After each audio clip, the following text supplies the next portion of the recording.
Hi இன்னைக்கு ரொம்ப சூப்பரான ஒரு விஷயத்தை பற்றி தான் நம்ம பேச போகிறோம். இது எல்லாத்துக்கும் தெரிஞ்ச ஒரு விஷயம்தான். நம்ம நிறைய டைம் பேசியிருக்கோம். இருந்தாலும் இப்போ பேச வேண்டிய கட்டாயம். ஏன் அப்படின்னா, நாம் மிகப்பெரிய ஒரு விஷயத்தை கூட ரொம்ப சிம்பிளாக ஹேண்டில் பண்ணக்கூடியதுக்கான ஒரு ஈஸியான ஒரு மெத்தட் தான். ஓகேவா? இது வந்துட்டு நிறைய பேர் யூஸ் பண்ணியிருப்பாங்க. யூஸ் பண்ணி நான் நிறைய தடவை யூஸ் பண்ணிட்டேன், எந்த ரிசல்ட்டுமே இல்லை அப்படின்னு கூட சொல்லலாம். அவங்க என்ன தப்பு பண்ணுறாங்க அப்படின்னா, அது மேலே அவங்களுக்கு நம்பிக்கை இல்லை. அதனால தான் அவங்களுக்கு நடக்கலை. இப்போது அந்த மெத்தடுக்கு போகிறதுக்கு முன்னாடி நான் ரொம்ப முக்கியமான ஒரு விஷயத்தை பற்றி சொல்ல போகிறேன். நம்ம சேனலுக்கு நிறைய பேர் சப்போர்ட் பண்ணிட்டு இருக்கிறீங்க. சப்ஸ்கிரைபர் கவுண்ட்டு அதிகமாக போயிட்டுருக்கு. நான் சொன்னதை கேட்டு எனக்காக ஒரு நிமிஷம் டைம் ஸ்பெண்ட் பண்ணி நீங்கள் சப்ஸ்கிரைப் பண்ணிவிட்டு பக்கத்தில் இருக்கிற பெல் பட்டனும் கிளிக் பண்ணியிருக்கீங்க. வீடியோஸை நிறைய பேர் பார்க்குறாங்க. நிறைய பேர் என்கிட்ட கோச்சிங்கும் ஜாயின் பண்ணிகிட்டு இருக்காங்க. நிறைய பேர் சக்ஸஸ் ஆகுது. ஆனால் அவங்க சக்ஸஸ் ஸ்டோரி தராமல் இருக்கிறாங்க. இதுதான் உண்மை. ஓகேவா? ஸோ மேலும் மேலும் இன்னும் சப்ஸ்கிரைப் பண்ணாமல் பார்த்துட்டு இருக்கக்கூடிய ஃப்ரெண்ட்ஸ் எல்லாத்துக்குமே நான் ஒரு வேண்டுகோள் வைக்கிறேன். சப்ஸ்கிரைப் பண்ணிவிட்டு அந்த நோட்டிஃபிகேஷன் பெல் ஐக்கானும் கிளிக் பண்ணிவிட்டு பாருங்கள். அதுக்கப்புறம் முடிஞ்சால் ஒரு லைக் பண்ணுங்கள், இல்லாட்டி வேணாம். உங்களால் முடிஞ்சால் மட்டும் அதை லைக் பண்ணுங்கள். ஓகேவா? உங்களுக்கு இருக்கக்கூடிய சந்தேகங்கள் எதுவாக இருந்தாலும் நீங்கள் கமெண்டில் கொடுக்கலாம். இல்லை லா ஆஃப் அட்ராக்ஷன் ரிலேட்டடாக, ஜாப் அட்ராக்ட், மணி அட்ராக்ட், அதுக்கப்புறம் லவ் ரிலேஷன்ஷிப் ப்ராப்ளத்தில் ஏதாவது ப்ராப்ளம் இருக்குது அப்படின்னா, நீங்கள் கோச்சிங் ஜாயின் பண்ணணும்னு நினச்சிங்க அப்படின்னாலும் நீங்கள் எனக்கு கான்டாக்ட் பண்ணலாம். என்னோடய வாட்ஸ்அப் நம்பர் டிஸ்கிரிப்ஷனில் இருக்குது. அது மட்டும் இல்லாமல் நிறைய ஸ்டோரிஸ், மெத்தட்ஸ், லிங்க்ஸ் எல்லாமே டிஸ்கிரிப்ஷனில் கொடுத்துருக்கேன். நம்ம சேனல்லையும் பிளேலிஸ்ட் க்ரியேட் பண்ணி ஒரு வெப் சீரிஸ் மாதிரி போட்டிருக்கேன். இப்போது மெத்தடுக்குள்ளே போகலாம்.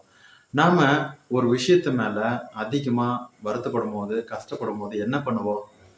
நம்ம இந்த வாழ்க்கையே எனக்கு வெறுத்து போச்சு, எதுவுமே கிடைக்கல, ஒரு நல்ல வேலை இல்லை, நல்ல ரிலேஷன்ஷிப் இல்லை, எனக்கு வாழ்க்கையே நரகமாக இருக்குது, என்னமோ நடந்துகிட்ருக்கு அப்படிங்கிற மாதிரி புலம்பி தள்ளுவோம்.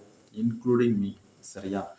நானும் சொல்லப்போனால் சில டைம் இது புலம்பிருக்கேன். இதுக்கு முன்னாடி ஐ மீன் லா ஆஃப் அட்ராக்ஷன் அப்படிங்கிற ஒரு விஷயம் தெரியாததுக்கு முன்னாடி நான் இதை மாதிரி பண்ணியிருக்கேன். தெரிஞ்சதுக்கு அப்புறமா நிறைய விஷயத்த குறைச்சிட்டே வரேன். நம்ம இமீடியட்டாக சேஞ்ச் பண்ண முடியாது, பட் நம்ம ரிடியூஸ் பண்ணிட்டே வரோம். ஓகேவா?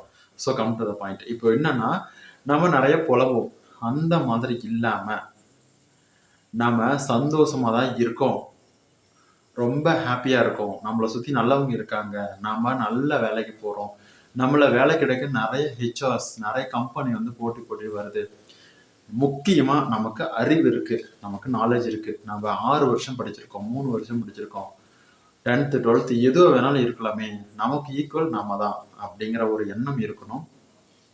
ஒரு அழகாக இருக்கட்டும், இல்லை புத்திசாலித்தனத்துலையாக இருக்கட்டும், உடல் ஆரோக்கியத்தில் இருக்கட்டும், நாம் நல்லா தான் இருக்கோம்.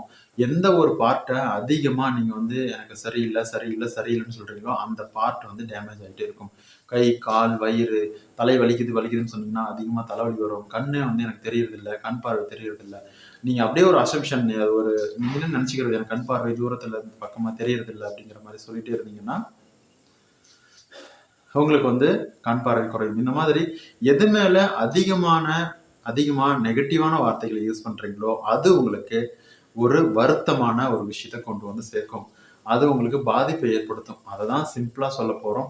வார்த்தைகளுக்கு சக்தி இருக்குது, வேர்ட்ஸ் ஹாவ் பவர் அப்படின்ட்டு.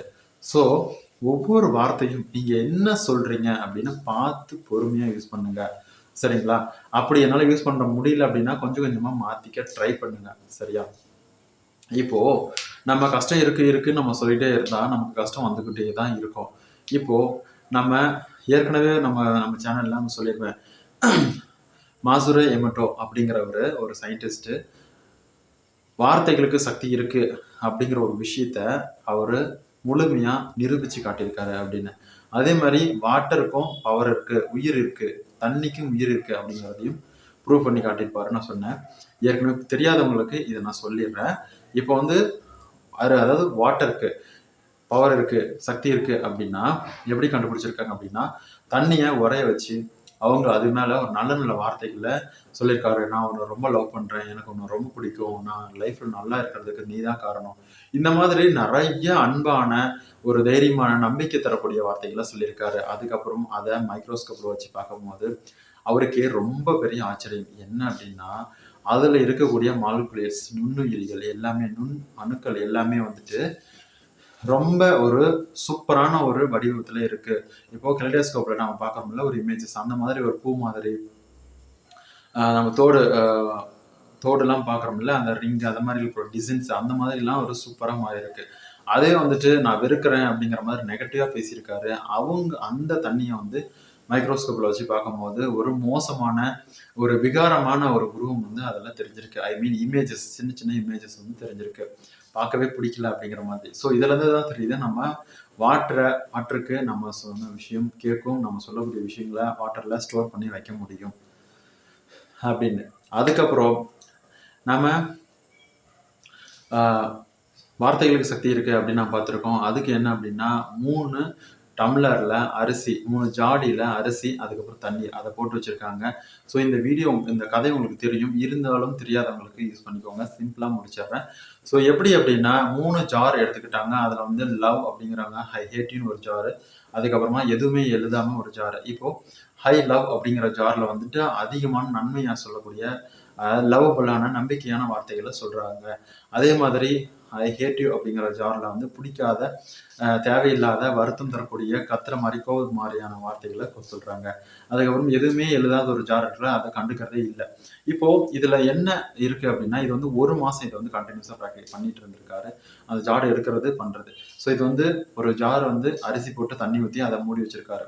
ஸோ இதுல வந்து என்ன இருக்கு அப்படின்னா, ஹை லவ் அப்படிங்கிற ஜார் என்ன நடந்துச்சு அப்படின்னா, அதுல வந்துட்டு அந்த அரிசி வந்துட்டு கரெக்டா ஒரு பதத்துக்கு ஊறி நல்ல பக்குவமா ஒரு நல்ல மனம் தான் குடுத்திருக்கு. அதே வந்துட்டு ஐ ஹேட் யூ அப்படிங்கிற ஜார்ல என்ன மாதிரியான வாடை வந்திருக்கு அப்படின்னா, அரிசி ரொம்ப கருப்பாகி அந்த தண்ணிலாம் வந்து ரொம்ப மோசமாகி அதுல இருந்து கெட்ட வாடை வந்திருக்கு. கெட்ட வாசனை வந்திருக்கு. அதுக்கப்புறம் எதுவுமே கண்டுக்காம விட்டுருக்கோம்ல, அதுல வந்து பாதி கெட்டுப்போன மாதிரியும், பாதி நல்லா இருக்கிற மாதிரியும் அங்கங்க கொஞ்சம் கொஞ்சம் அப்படியே வந்து முழுமையா எதுலயுமே முழுமையா பெறாம அப்படியே இருந்திருக்கு. ஸோ இதுலருந்து என்ன தெரியுது அப்படின்னா, நாம எந்த ஒரு விஷயத்த நோக்கி நம்ம நல்லா இருக்கணும், நமக்கு நல்லது தான் வரும் அப்படின்னு சொல்றோமோ, அது நல்ல மாதிரியான ரிசல்ட்ட குடுக்குது.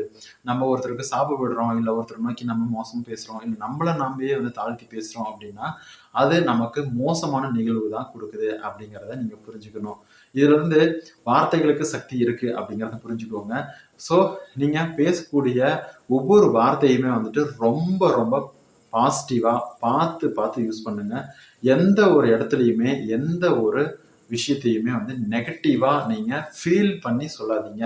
சாதாரணமா சொல்லக்கூடிய ஒரு வார்த்தை கூட உங்க லைஃப்பையே வந்து புரட்டி போடும். இப்போ நீங்க யார்ட்டயாவது வெளியில போயிட்டு இருக்கீங்க. நீ ஒரு முட்டாள், நீ ஒரு முட்டாள்தனமா பண்ற அப்படின்னு சொல்றாங்க அப்படின்னா, அத நம்ம பர்சனலா நம்மள தான் சொல்றாங்க அப்படின்னு எடுத்துக்கும்போது, வாழ்க்கையே வந்து நம்ம மாறிரும். அதே வந்துட்டு யாரையோ சொல்றாங்க, அது அவங்களோட சிச்சுவேஷன் அந்த டைம்ல நமக்கு சொல்லிட்டாங்க. அத நம்ம அப்படியே எடுத்துக்க கூடாது அப்படின்னு அப்படியே ஸ்டாப் பண்ணிட்டு, நம்ம மைண்டுக்கு அத கொண்டு போகாம இருந்தோம் அப்படின்னா, நம்ம லைஃப்ப வந்துட்டு நமக்கு பிடிச்ச மாரி வாழலாம். ஸோ இந்த மாரி தான். அதே மாதிரி தாமஸ் ஆல்வா எடிசன் இவர பத்தியும் ஒரு ஸ்டோரி இருக்கு. நம்ம நெக்ஸ்ட் வீடியோல சொல்றேன். ஸோ இந்த மாரி நம்ம சொல்லிட்டே போலாம். இது மாரி நெறைய புக்ஸ் அந்த மசுரோ எமோட்டோ அப்படிங்கிறவரு வார்த்தைகளுக்கு சக்தி இருக்கு அப்படிங்கிற ஒரு புக்கே வந்து எழுதியிருக்காரு.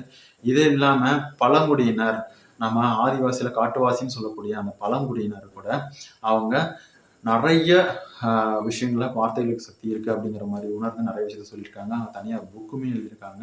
ஸோ அந்த புக்குமே வந்து தமிழ்ல இருக்கு. அந்த புக்கோட நேம் வந்து சரியா தெரியல. பட் வந்து என்னன்னா, 4 வேர்ட்ஸ் ஆஃப் அக்ரீமெண்ட் அப்படின்னு ஒரு புக் இருக்கும். ஸோ அது வந்து தமிழ்லயும் இருக்கு. நீங்க நெறைய வார்த்தைகள யூஸ் பண்றீங்க, நெறைய பேசுறீங்க, புலம்புறீங்க. ஆனா அதெல்லாம் வந்துட்டு நல்ல வார்த்தைகளா, நல்ல விஷயங்களான்னு பாருங்க. உங்கள அது பாதிக்குமான்னு யோசிங்க. நீங்க என்னதான் பேசுறீங்க, என்னதான் யோசிக்கிறீங்க அப்படின்னு நீங்க உட்கார்ந்து கவனிங்களேன். ஆனா ஒருத்தர் உங்கள கவனிச்சுட்டே இருக்காரு. யாருன்னு பார்த்தீங்க அப்படின்னா கடவுள். பிரபஞ்சம் உங்கள கவனிச்சுட்டு தான் இருக்கு. அதனால தான் உங்களுக்கு ஏதாவது ஒரு விஷயம் நடக்காம இருக்கு அப்படின்னா, நீங்க அந்த மாரி குழப்பமான விஷயங்கள குடுத்துட்டே இருக்கீங்க. அதனால தான் கடவுள் உங்களுக்கு குடுக்க மாட்டேங்கிறாரு. அதே நெறைய பேருக்கு சக்சஸ் ஆகுது அப்படின்னு ஆகுது இல்லை? இவங்களுக்கு எப்படி நடக்குது எனக்கு நடக்கலன்னு கேட்குறீங்கல்ல? அவங்க ஒரு விஷயத்த பாசிட்டிவா நல்ல முறையில் கேட்டுட்டு ஸ்டாப் பண்ணிடுறாங்க. கடவுள் அவங்களுக்கு கொடுக்குறாங்க.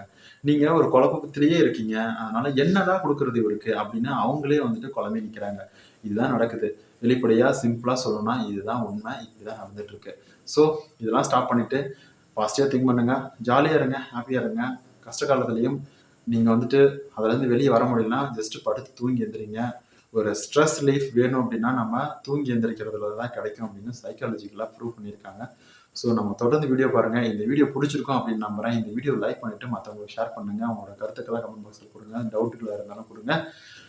சப்ஸ்கிரைப் பண்ணிவிட்டு வீடியோ பாருங்கள்.